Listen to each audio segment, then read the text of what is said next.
இருக்கக்கூடிய ஒரு blouse bit இப்போ தைக்க போகிறோம். இப்போ பேக் பார்ட் ஃபஸ்ட்டு நம்ம எடுத்துக்கலாம். ஃபஸ்ட்டு நம்ம ஸ்டிச் பண்ணுறது பேக் போர்ஷனாக தான் இருக்கணும். ஓகே,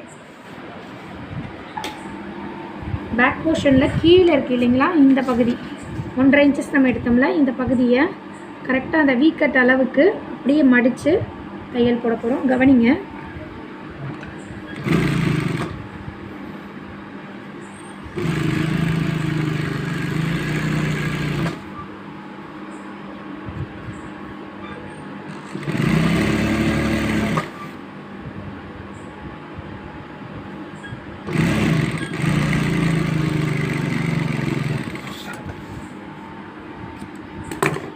இப்போ ப்ளவுஸில் என்ன மாதிரி டாட்ஸ் வந்து அவங்க பிடிச்சிருக்காங்களோ அதே போலவே நம்ம இந்த ப்ளவுஸில் நம்ம பிடிச்சிக்கலாம்.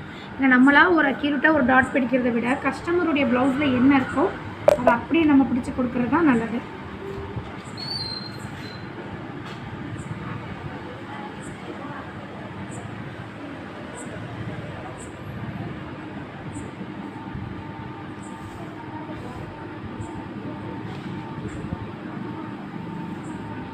கட் பண்ணிக்கோங்க.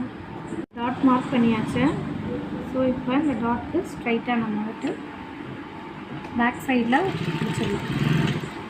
4 இன்ச்சஸ்க்கு தான் நம்ம பிடிக்கணும். ஒரே ஒரு ஸ்டிச்சஸே போதுமானது. இதுபோல் இந்த சைடு நம்ம மார்க் பண்ண போர்ஷன்லேயும் பிடிச்சிக்கலாம். நம்ம பிடிக்கும் போதே இந்த அளவும் ஈக்குவலாக இருக்கா அப்படின்றத செக் பண்ணிக்கணும். ஓகே,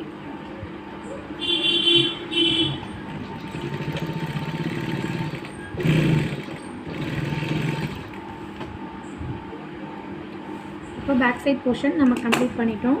இப்போ ஃப்ரண்ட் போர்ஷன் போயிடுவோம். நான் கொஞ்சம் குயிக்காகவே உங்களுக்கு சொல்லித்தரேன்.